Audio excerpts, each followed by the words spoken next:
I'm Ernie Manous, and it is Facebook Live, Ernie Live, coming to you from the cast party of Finding Neverland, which just opened right here at the Hobby Center in Houston tonight.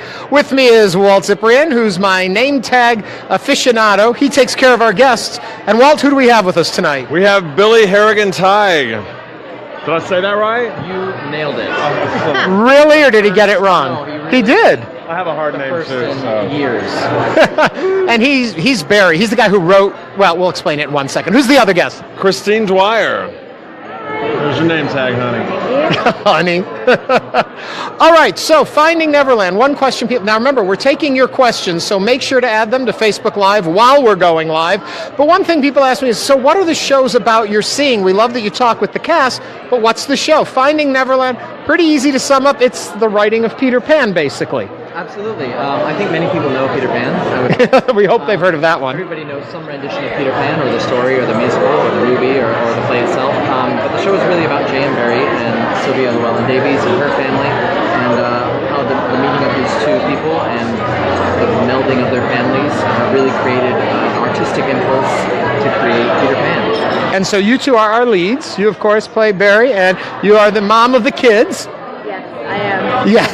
So, my thing that I noticed first off on the show was the fact that recently we've seen some shows, and I think it's the opening number which is so important to setting the tone and the feeling and drawing you in. Your show does it better than probably any show I have seen in years. Those first few minutes set it up beautifully. What did you think the first time you saw it or heard it or were working through it? What did you think? Yeah. So I was there from the beginning, and actually, it's different than the Broadway production. Our opening is completely brand new for the tour because they wanted more of an impact. Having all of those Peter Pan characters come out right in the beginning, having that drum beat underneath, so that gets people really excited to hear how those characters were created. So it actually wasn't like that on Broadway. So this is brand new for Houston and everybody who's going to come to the show. But yeah, when I first saw it, because I'm not in the opening part, I just hearing the drums and hearing everyone yell and then having Jay and Barry come forward and stop the motion is really, really exciting, and it just gets you right into a world of wanting to imagine these characters and kind of makes you feel like a kid again, seeing all of Peter Pan and Wendy and Hook right in front of your eyes right in the very beginning. And I think that's they work in those characters, those classic characters, very well into this story about writing of it. But it's really neat because if people think it's going to be a different story not visiting those characters, they're there all the way through.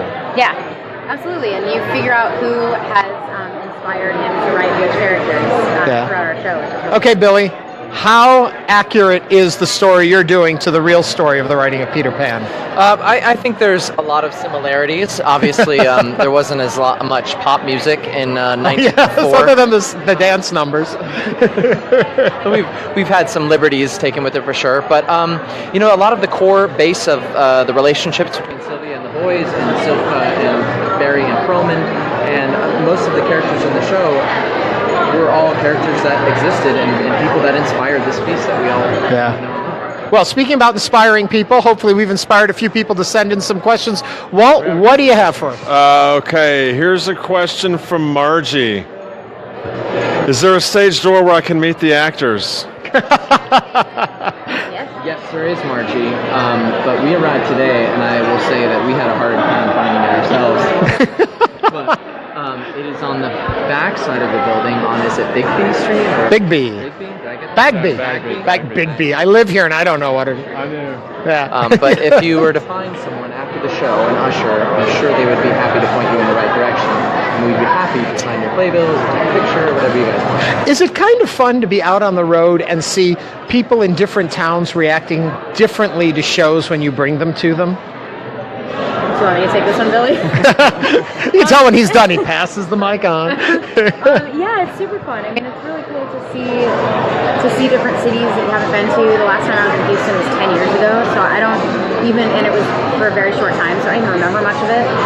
So it's fun to get the vibe of different cities. And what I think I've found everywhere, no matter if you're on the West Coast, East Coast, Midwest, wherever you're, South, North, everyone is affected by the show in a really positive way. Yeah. Everyone like you said, has all the feels, you know what I mean, at the end of the show, and wants to go home and hug their loved ones a little bit tired. And I think that that's the point. And also, you know, we're trying to inspire people to remember that no matter how old you are, you still have an imagination. There's still time to explore and create. And I think that our show leaves people with that feeling of wanting to create and wanting to be around their loved ones and care about people. Well, we kind of wandered off, Margie, from your question a little bit, but thank you for the question. What's next? There is a stage door. All right, the next question is from Leslie. How do you keep it fresh every night, especially for your character who's on stage almost constantly? How do you do that? And you know, that's something that always fascinates me. You guys aren't just doing this performance for us tonight.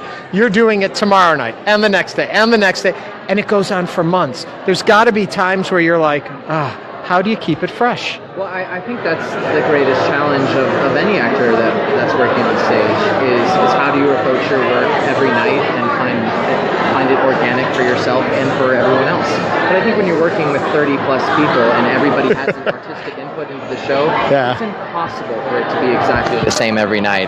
And so I think the most important thing any of us can do on any particular night is to just listen. I mean, and that's as easy as that sounds, can be one of the most difficult things to not just naturally respond with the line that you know and you planned in your head, but to actually listen to the person you're talking to, take it in, and respond. I actually sat in on a master class by Uta Hagen once, and that was the thing that I took away from hearing her. She said, the biggest problem with actors is they're waiting to deliver their line. And you should be listening, because in regular conversation, when you listen, you don't always answer exactly what someone's saying to you. You decide what they're saying as they go along, and that's the true note of an actor. So that's probably why you guys turn in such great performances. You've tapped into that. Udo, Trying. very happy. So, yeah. Well, thank you for that question. What do we have next? One more question.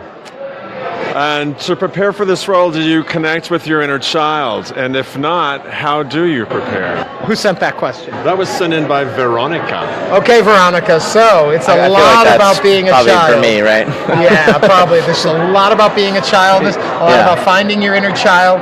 Doing this work, where do you find yours? I mean, honestly, I think it's the energy that we have with the 6 boys. I mean, there's 4 boys on stage, but there's 6 in the company. That's where I really try to find the energy and the focus, and it's kind of allowing myself as an adult actor to meet them on stage wherever they are. Yeah. And that might mean like messing with them a little bit when no one else is paying attention, or like trying for us to have fun, so that I am embodying the character as myself, but then it also relates to our relationship on stage as well. And I think for me, that's one of the most enjoyable aspects about this show is I'm playing this leading man, and yet I'm getting to act more like a child than I've gotten to in ages in this show. So it's really been a great bit of fun for me. Thank you, Veronica, for that question. Okay, here's one. Which one of you, and I want the other one to answer for the other one. I guess that'll make sense when I ask the question. Which one of you is more like the character you play in real life? So I want you to tell me, is he more like the character he plays in the show in real life, or are you? And then your turn. I don't know. That's It was poorly asked, but I think you know what I was trying to say. I think you are. I agree. Yeah. You agree? It's not really, I mean, the acting like a child part for me is not too much of a stretch. Right. That's what, yeah, I would say. Like, he's really immature. We've played opposite each other before, so I know, like, you know, when he's going to mess with me or whatever on stage. You know my next question, then. What did you guys do together before? We did Wicked together. Really? And who were each of you? I was Alphaba and he was Fiyero. Oh, so you've been down this road before, kind of. We found out that he was coming out here because I've been out here for a while. We're so excited to play opposite each other again. We've been great friends for a long time, and so I would definitely say that you are more like Barry, because you like to mess around and stuff, and Sylvia does too. But as you can see, I have a very low voice and not British and don't have kids. So there's like not really too much. There's not many similarities.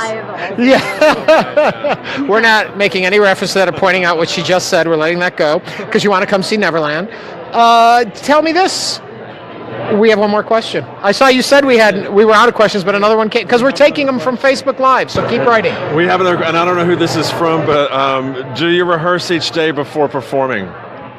People have no idea what you guys do on the road. So give us a little idea. Most of the cast doesn't rehearse every day. There are lots of rehearsals. I think this week we'll probably have maybe 2 or 3 days worth of rehearsal for most of the cast. That being said, there's generally during the week there's some sort of rehearsal going on, whether that's an understudies rehearsal that are preparing to go on, or the swings are rehearsing, or there's a general ensemble cleanup, or we'll come in for something. But on the whole, most of the time we're not rehearsing during the week, I would say. Yeah. Well, I've heard a rumor, and I know that I shouldn't be bringing up rumors in this, but that maybe a choreographer is coming to visit you guys in the next couple days. I don't know. Oh. We haven't heard that. We have our associate directors coming. Maybe that's what it was. Yeah. And we have people from the dance department coming out. So this week we will have a couple days of rehearsal simply for that cleanup and I know what you're asking. You know what I'm asking? Yes. Mia Michaels choreographed our show from So You Think You Can Dance. And I haven't heard if she's coming or not. I know she might be, but I don't know. We definitely have people from the dance department coming here. Well, it's a hard show to dance, and it's very different than what you'd think is traditional Broadway musical dancing. It's got a whole different voice, which I think is kind of amazing about the show, too.